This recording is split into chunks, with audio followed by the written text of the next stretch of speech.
Welcome মানে তুই কি বলে ফেলা? স্যার তেল আসতে, ওয়েল মানে তেল আর কাম মানে আসা, ওয়েলকাম তেল আসতে। ঠিক বলি, তেল আসছে, তেল আসছে। একটাও হয়নি। মুখ্যমন্ত্রী মানে কি বলে ফেলা?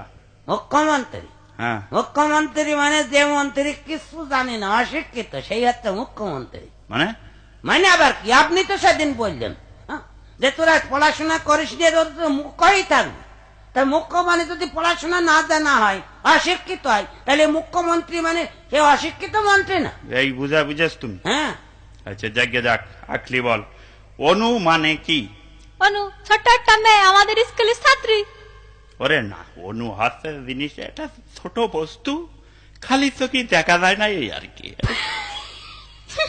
কৃষি কামড়াল ও আল্লাহ, অনু ছোট, তো কি? চোখে খালি চোখে দেখা যায় না। না, এক ক্লাস 3 পড়ে অনু, সামনের বেঞ্চিতে বসে থাকে ডেলি এসে, আমরা সবাই খালি চোখে দেখি, আর আপনি বলছেন খালি চোখে দেখা যায় না।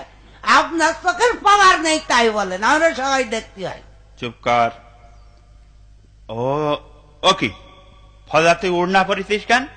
ও এই আজকাল এরকমই চলছে। এরকম চলছে তার মানে?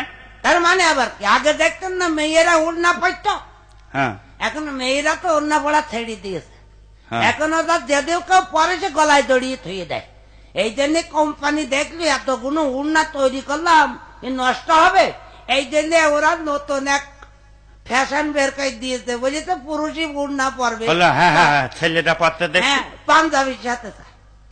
আচ্ছা, সন্ধে হয় হয় ইংরেজি কর।